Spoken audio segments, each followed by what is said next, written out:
What's up, guys? This is Derek with ESFIworld.com, and I'm sitting here with one of the great stories, MLG Orlando. We're here with Goswser. So, first of all, thanks for joining us. How are you feeling right now? I'm feeling pretty good, and even though I lost to MarineKing, which was obviously a bummer, overall I'm pretty pleased with my performance so far at Orlando. All right, so first of all, a lot of people don't really know too much about you. Some people might know that you were in the Complexity Academy. Yeah. So tell us a little bit about yourself and how you got into StarCraft 2. I got into StarCraft 2 in beta. I actually played Terran originally. I think I was like top 80 in the US then. I switched to Zerg about the same time as Maro actually, and I guess I've just been playing since then, just practicing a lot, doing some smaller tournaments online. All right, so as I mentioned just a minute ago, you were in the Complexity Academy. Yeah. So tell us a little bit about the experience with that and how you feel like it helped you develop as a player. Yeah, I joined Complexity Academy after MLG Columbus, actually, after I played in that, about 2 weeks after. Overall, we've been practicing with other members of the Academy, some players in Complexity as well, and it's just a step in improving as you go along, getting better, practicing more, and hopefully generating good results. All right, so as you said, you were in Columbus. This is your second MLG, is that correct? Yeah. Okay, so you've played a lot of games in this one. You've been pretty deep in the tournament. How fatigued are you after playing that many games? Is it getting kind of rough, or? Actually, I don't think it's that bad, because since I've only actually played 6 best-of-3s so far, which is a lot less than everyone who's lost early and been in the losers bracket, so I'm actually not too fatigued. It was kind of late last night, and I was a bit fatigued by the round of 4 at like 12:30 or so, but it's not too bad. I've only had 2 rounds today, so. All right. In a previous interview, you mentioned that you're not really afraid of playing Koreans, but when you saw your bracket and you had to play Polt, that's not just any Korean. That's obviously a GSL champion. So what were you thinking when you saw that bracket and knew you had to play Polt? Yeah, I looked at the bracket and I thought my bracket kind of sucks. It has MarineKing, it had Polt, it had Og, it had a couple other good people too, and other Koreans. And some of the other brackets don't have any Koreans actually. So I guess it just worked out pretty badly, but I guess it turned out all right. Yeah, obviously it did. You ended up taking out Polt 2-1. So walk us through that series in each game and how exactly that developed for you. Game 1, I used a style that's kind of similar to Spanicio on Destiny, but a bit different, with Infestors and Lings and double evolution chambers. And he wasn't really ready for it. I got a lot of good fungals off. I killed like 25 Marines with 2 fungals in the first push, and he only had about 30 Marines with the push. And then I just overran him with Ling Ultra Infestor in about 15-25 minutes in the game or so. And the second game of the series, I tried to all-in him because I thought he was going 2 racks when I didn't see any gas, but I realized it could be command center first, which is what he was doing. And a lot of people, when they do that, go tech after. They either go Hellions or tanks or quick medevacs, and he was just preparing for a large bio push with like 4 or 5 barracks and reactors and tech labs and Marauder Marine with stim. So the all-in didn't work, and then he just overwhelmed me with that.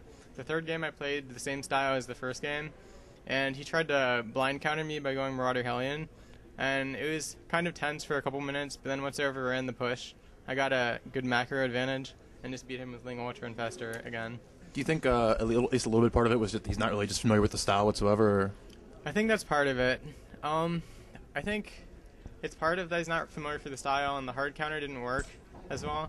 And I think maybe the jet lag also got to him a bit because it was super late at night, and he had a long flight from Korea over, so. All right, so I guess this might be kind of a dumb question, but is it fair to say that the win against Polt makes this entire tournament a success automatically? Yeah, I think it's a success, definitely. I beat Polt, and then I beat my next opponent in the 5th round, and I wasn't expecting to beat MarineKing, so he's one of the best TVZ players in the world, actually. He went 4-1 against Dongri Gu recently. He's supposed to have the best ZVT. And in the previous GSL finals, he only lost to Nesty by 1 game in the series, so he's pretty good. All right, so speaking of MarineKing, you obviously played him on the main stage. You lost 2-0.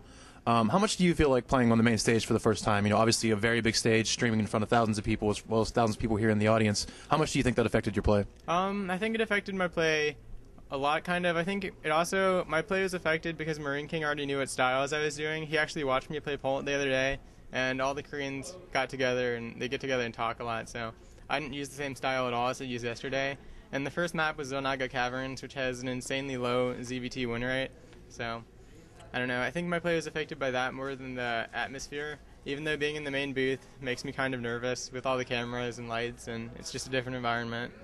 Talk about that first game a little bit, because it looked like for a minute there that you had a pretty good advantage, and then things kind of fell apart for you a little bit. Yeah, I got kind of nervous. I didn't see the situation right. I thought my Lings were melting up the ramp and my Banelings were too far behind when they actually weren't. and he was kiting and splitting really well, so I didn't think I'd be able to take it, and I thought I did more damage to SCVs than I did, but he'd actually just transferred all of them back into the main, so he saved most of his SCV count, and he was basically on 2 base full saturation as soon as that was over, so... All right, so after you lost MarineKing, I believe you're now into the championship bracket. Is that correct? Yeah, I'm in the championship. Okay, so any thoughts just on the championship bracket? Obviously, it's another long string of games if you want to go deep into the tournament. Yeah, I like my chances in the championship bracket, actually. I was looking at who I might possibly be playing against, and it looks like it might be Hwangsen or Og. They're the 2 of the higher players in the losers brackets that the players going to be seeded into my part of the championship bracket. I'm hoping it's Og, obviously, because I would have extended series over him if I played him. And Hwangsen mostly just cheeses and 4 gates, so I'd rather play Og. All right, so moving past MLG a little bit, you said a lot of people know really anything about you. So what are your short and long-term goals as a StarCraft player? I just want to keep improving, win smaller tournaments. I've done better recently online, and one recently I won against RCP and Slayer's Dragon, and I've just been improving a lot, I think. I just want to keep improving. I'm getting a Korean account to practice on pretty soon, and MLG has a much larger prize pool next year, so I'm hoping to get better and maybe place for that. So what is your team situation right now? Currently I'm in Complexity Academy, and I'm hoping to get picked up eventually, but I don't know how long that's going to take. If I'd beaten MarineKing, I probably would have been signed. If I do well in the championship bracket, maybe. Yeah, I guess that's it. So just kind of a wait-and-see approach at this point? Yeah, wait and see. Okay. So as you mentioned earlier, you played in some tournaments recently, but you're going to have a lot more fans at this event, obviously. So where can those fans kind of tune in and see you play in the near future? They can tune in. There's a ComplexityGaming.com is a Complexity Gaming site. They have a link to the Academy from there, too. You can keep up with that. There's a qualification tournament before every MLG. They have other tournaments in that for points. You can follow me there. I don't actually stream because internet at college is pretty bad, so can't support that. I guess that's the best place to follow me. Can we expect to see you in MLG Providence or anything like that, or? Hopefully in Providence. It depends. If I do really well at the event and place highly in championship bracket, there's a good chance that you'll see me at Providence. Otherwise, we'll just have to wait and see. Maybe. All right. Well, I guess that's about it. Any last comments or any shout-outs, anything like that? Yeah, I'd like to shout out to Complexity sponsors that brought us all out here and brought together Complexity. I'd like to shout out to Creative Sound Blaster, PNY, Origin Gaming, and also QPad, their sponsors. It's really great that the companies are supporting esports this well. And also to friends and family who are cheering me on. All right, thank you, man.